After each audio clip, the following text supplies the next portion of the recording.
know. Maybe he'll have some sex later. But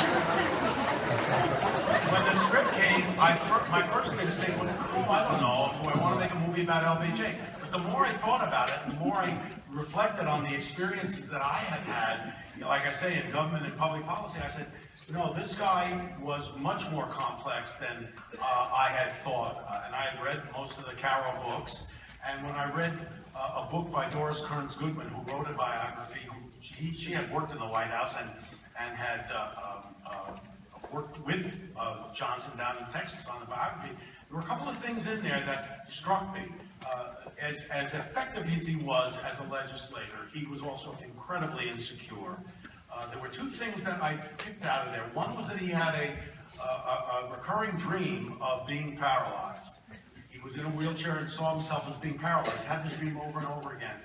And the other one was his mother had withheld her love at times. And so here was a guy who was, insecure, fearing not being loved, at times incapable of moving forward, making a decision, and yet, when he went into action and did what he did, there was nobody more effective than Lyndon Johnson. So I looked at him as a very complex character, and I wanted to make a movie that would show all sides of him. Had it not been for Vietnam, and we can't discount it because it was there, but had it not been for Vietnam, he would have gone down as one of the great presidents in American history, I believe. And then with Woody Harrelson, I thought, and people have said, well, wait a minute, Woody Harrelson, you can applaud, you don't have to.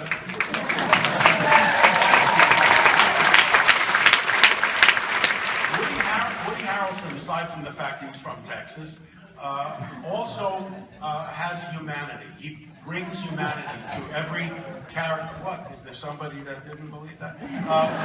No, he's very human, and he has a great sense of humor. And I thought, if we're going to show this character in all the complexities that he has, we need somebody that has a sense of humor, who can play the depth, who can play the sadness and the insecurity. And Woody you'll see. I mean, it's one of the most amazing. I mean, there's a guy who's an incredible actor, and this is one of the best performances I've ever seen. And you get to see it. But I wanted to introduce some of the actors. Not, you mentioned Jennifer Jason Leigh, also Bill Pullman is in the movie, who plays Ralph Yarborough. But there's a number of actors that are here on the Kennedy staff.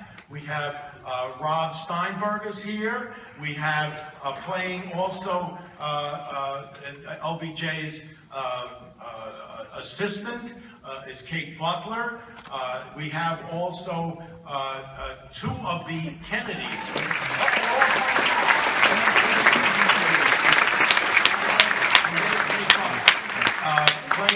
Playing John Kennedy. We've got Jeffrey. Are you back there, buddy?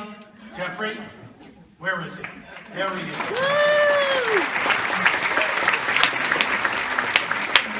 He's amazing. He's amazing because he was in J. Edgar, right? It was J. Edgar, and he played Bob. He got bigger, he got older. So Jeffrey, he became John Kennedy. So because he became John Kennedy, we had to find another Bobby Kennedy because he was too old for Bobby Kennedy. So Michael's tall David is out there. He played Bobby Kennedy.